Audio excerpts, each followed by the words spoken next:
Luiz Fabiano Clemente, o homem que preferia ajudar na briga ao invés de bater o pênalti. Entre brigar e bater o pênalti, eu prefiro ajudar na briga. Tendo começado a sua carreira na Ponte Preta, Luiz Fabiano foi contratado pelo São Paulo após uma passagem pelo Rennes da França, onde foi pouco aproveitado. Chegando pela primeira vez em 2001 por empréstimo e sendo posteriormente comprado em definitivo, o Fabuloso agarrou a oportunidade e começou a escrever sua vitoriosa história no futebol. Pelo time do Morumbi, apesar de ter vencido apenas o torneio Rio-São Paulo naquela passagem que durou até 2004, o atacante se destacou pela quantidade absurda de gols marcados. Foram 118 gols anotados em 160 jogos disputados, uma média incrível de 0,74 gols por partida. E rapidinho, antes de seguir com o vídeo, eu preciso dar um recado aqui pra vocês, que é sobre o clube de membros do canal. Bom, por apenas 5 por mês, você ajuda muito o meu trabalho e ainda vai ter vídeos novos, vídeos exclusivos e também vai concorrer a sorteios de camisas da KB Prime e também outros sorteios de uma novidade que vai vir por aí no canal. Eu também preciso avisar vocês sobre o Discord do canal, que por lá você tem uma interação maior diretamente comigo e a comunidade tá bem legal, a gente faz várias interações, palpites pros jogos e tudo mais. Então, o Discord está aí na descrição e também no comentário fixado, entra lá e vamos interagir.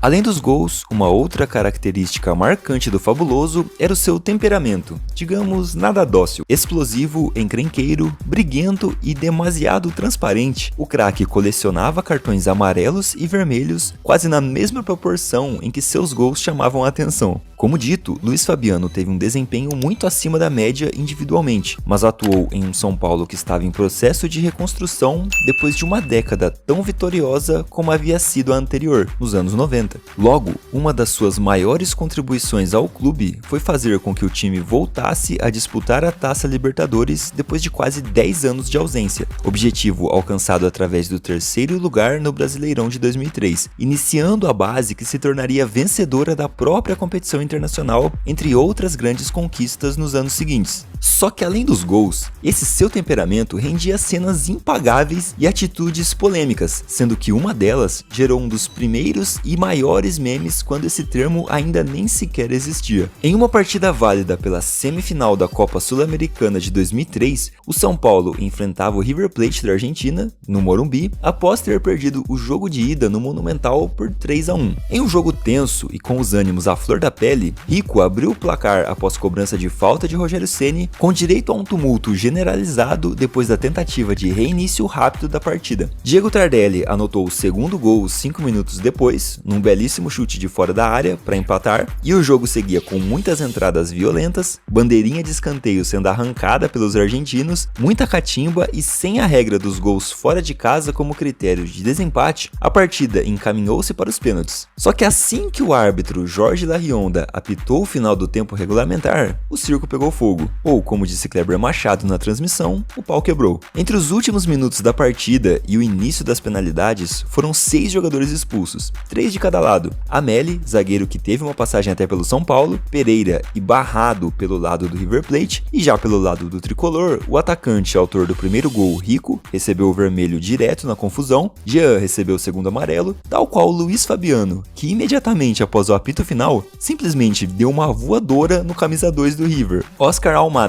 Para a sorte do argentino, bom, o golpe não pegou em cheio, mas foi o suficiente para efervescer ainda mais o clima daquela noite no Morumbi, gerando ainda mais daquelas cenas lamentáveis que eu sei que você gosta. A reação da torcida no momento da agressão foi praticamente tão efusiva quanto a de um gol, e com tantos jogadores expulsos, inclusive um cobrador oficial de pênaltis, o São Paulo acabou eliminado, com Lugano e Souza tendo perdido suas cobranças. E foi sob este contexto que o mundo do futebol conheceu uma das suas mais célebres frases, cujo entretenimento proporcionado só poderia vir de um Brasil versus Argentina, em uma competição continental. Entre brigar e bater o pênalti, eu prefiro ajudar na briga.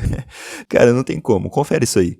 Entre brigar e bater o pênalti, eu prefiro ajudar na briga. Toda vez que eu escuto esse áudio, eu dou uma risada. Não tem jeito, cara. Depois dessa eliminação, Luiz Fabiano seguiria sua carreira ainda por mais um semestre no São Paulo, onde viria a disputar a Libertadores, tendo caído novamente nas semifinais, mas desta vez para o Once Caldas da Colômbia, que até se tornou o campeão e o improvável campeão daquela edição de 2004, que foi um ano que incluiu outras grandes zebras no futebol por todo o mundo, mas o rendimento de Luiz Fabiano chamava a atenção da Europa, e por ironia do destino, seu destino foi o Porto, clube por onde atuou no Mundial justamente contra o Once Caldas, e ele venceu os colombianos, dando o troco daquela semifinal perdida. Neste jogo ele foi substituído aos 33 minutos da etapa complementar, não ajudando, portanto, na briga e também não participando da disputa de pênaltis que consagrou o clube português como campeão mundial daquele ano. Memes e polêmicas à parte, não se pode esquecer que Luiz Fabiano foi um centroavante completo, que tinha potência de arranque, velocidade, cabeceio e finalização cirúrgica, ou seja, era um jogador completo para sua posição. Embora sua passagem pelo Porto não tenha sido tão marcante assim, o mesmo não pode ser dito sobre seus feitos pelo Sevilha. Pelo clube espanhol, alcançou o auge em sua carreira marcando 112 gols em 238 jogos, além de 19 assistências, com performances decisivas para as conquistas da Copa da UEFA de 2005-2006 e 2006-2007. E esse período no Sevilha rendeu convocações constantes para a seleção brasileira, onde também conquistou títulos como a lendária Copa América de 2004 e a Copa das Confederações de 2009. Além disso, foi o camisa 9 da equipe que disputou a Copa do Mundo de 2010 na África do Sul e teve boas atuações. Sua média de gols pela seleção brasileira é de 0,62 gols por partida, sendo que esse número atingiu um ápice em 2009, onde marcou 11 gols em 13 partidas, alcançando a marca de 0,84 gols por partida. Depois de seu auge, Luiz Fabiano ainda retornou ao São Paulo, integrando o elenco campeão da Sul-Americana de 2012. O fabuloso foi expulso no jogo de ida da final, disputado em La Bombonera, logo aos 13 minutos, após dar um chute em Donati, jogador do Tigres. E talvez tenha sido melhor assim, dada a natureza dos acontecimentos que seriam vistos no jogo de volta, no Morumbi. Por clubes, Luiz Fabiano teve uma média de 0,52 gols por partida, o que é meio gol por jogo. E falando sobre as médias absurdas que pudemos acompanhar nas últimas décadas, essa é sim uma média extremamente relevante para credenciar o fabuloso entre os grandes jogadores de sua posição. Sua média de gols, por exemplo, é parecida ou maior do que a média de grandes atacantes como Hernan Crespo, Romelu Lukaku, Ricardo Oliveira e Robin van Persie. E apesar da fama de bad boy, a verdade é que Luiz Fabiano sempre foi um atacante com muitos recursos técnicos e se aproveitava deles para marcar gols com muita frequência. Alguns jogadores sofrem com lesões e falta de continuidade, e embora o fabuloso nunca tenha tido grandes problemas físicos, sua irregularidade era provocada pela indisciplina dentro dos gramados. Se ele tivesse tido mais controle sobre suas explosões, sem dúvida teria alcançado alturas ainda maiores, médias maiores e também maior notoriedade. Mas isso é só o IC e não vem ao caso aqui nesse canal. A carreira de um atleta não deve ser medida apenas pelos números, títulos, artilharias ou índices. Muitos não têm a metade da eficácia do centroavante, mas ainda assim são reverenciados por várias torcidas. O que torna um atleta grande é sua representatividade para sua torcida, o apego emocional que é construído tijolo por tijolo durante sua jornada em um clube, proporcionando momentos onde ele pode ser o herói ou o vilão, mas nunca o meio termo que tanto faz. Luiz Fabiano nunca foi neutro, nunca deixou de gerar emoções vestindo qualquer uma das camisas por onde brilhou durante sua grande carreira. Em específico, a torcida do São Paulo sabe que, mesmo não tendo sido o cara em um título grande pelo clube, os feitos de Luiz Fabiano foram incríveis de outras maneiras, seja com inúmeros gols importantes e relevantes em clássicos, por exemplo, carrinhos, raça, vontade de vencer ou simplesmente deixando de bater o pênalti para ajudar na briga.